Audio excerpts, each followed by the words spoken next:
Today we want to talk about what causes us to fear Zika. And of course, it is the fact that it's spreading rapidly in Puerto Rico. We're hoping to avoid a similar spread in Miami, and there is a pretty good chance that it can be avoided to the extent that Puerto Rico has suffered. Zika is spreading so rapidly that it's likely to infect 1 in 4 people by the end of the year. That's from CDC Director Thomas Frieden. And of course, as we know, the greatest danger, and really what is causing the greatest fear, is the possibility that Zika will cause microcephaly. This is a condition where infants are born with abnormally small heads and incomplete brain development. That's horrifying, even Frieden said.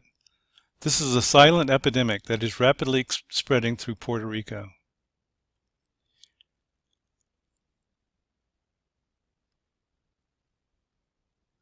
Interestingly enough, in the United States, if you test people who have some of the symptoms of Zika, which includes a rash, a rash which has certain characteristics, fever, joint pain, pink eye, headache.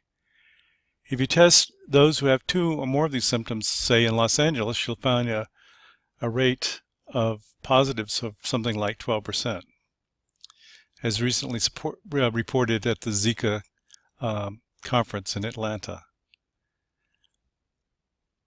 About 5% of pregnant women without Zika symptoms have also tested positive for the virus. So keep in mind, Zika is usually a fairly innocuous infection for that individual. But in other cases, of course, you can find neurological diseases such as Guillain-Barré syndrome.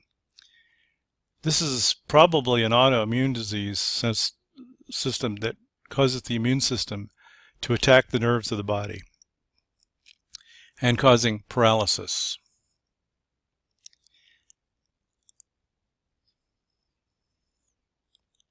Interestingly, only 5,582 people in Puerto Rico have been diagnosed with Zika, including 672 pregnant women. But probably the level of diagnosis in Puerto Rico is limited by the wide availability of the tests that are used. The tests can be used by taking a blood sample and measuring the actual virus nucleic acid, that's the genetic part of the virus, in the blood serum. And it also can be detected in urine. And actually, the initial levels go up in the serum and then go down, and they stay higher for a longer period of time in urine. And so the testing in Florida, for example, has included both serum and urine testing.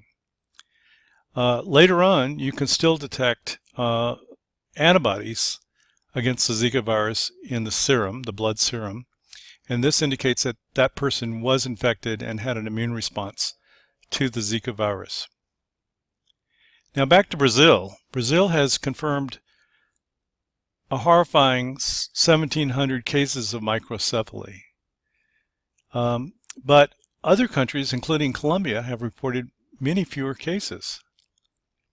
And of course, there's a scattering of other cases in Cape Verde and in Martinique and Panama.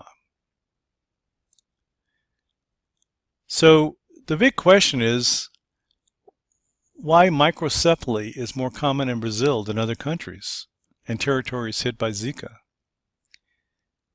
It could be something about the environment of the country, but it also could be which other related viruses have infected the individuals who are suffering from, whose babies are suffering from microcephaly.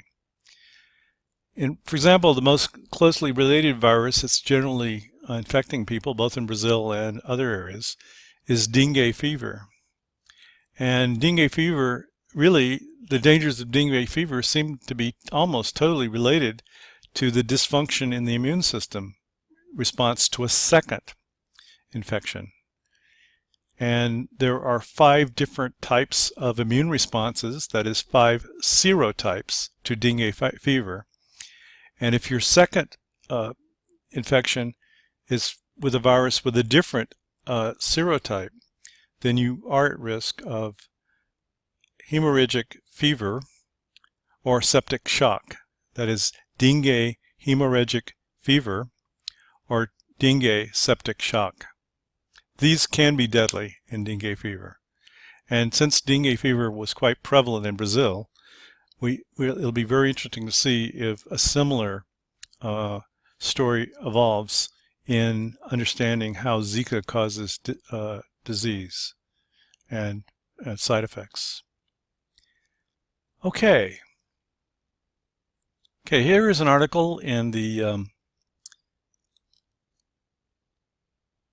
Washington Post, and it is about the possibility that Colombia may offer evidence that the Zika epidemic may not be as bad as feared.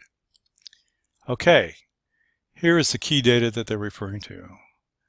You can't tell it here, but Colombia's had quite a bit of infection of Zika, but it's only had 18 cases of microcephaly, whereas Brazil has a staggering 1,656 so far. The state is a little bit out of date, but keep that in mind. And Puerto Rico has had 1 reported case, and the United States has had 12.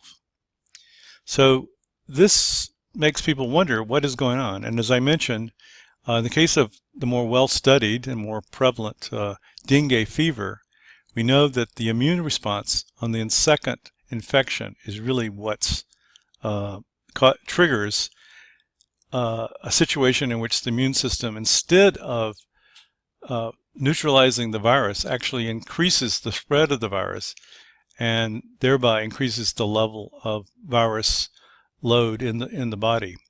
Now this, in terms of spreading Zika, is a higher risk factor, because the higher the Zika virus infection levels in the blood, the more likely a mosquito will take in Zika viruses when it takes a small sample of your blood for feeding its young, its larvae. Anyway, this is the key thing. Now, once again, I want to emphasize that we only understand the dengue fever because quite a bit of effort has been put into understanding the immune response in the dengue fever. And there needs to be more support of preclinical research along these lines to get to the bottom of what's going on. And anyway, that's where I'm at here. If you have any comments, please email me at zika.update@gmail.com, zika.update, update, @gmail.com. And if you're willing to support my efforts, please indicate how much you can support me. And I'll send you a PayPal invoice so that you can pay that invoice. Okay, talk to you later.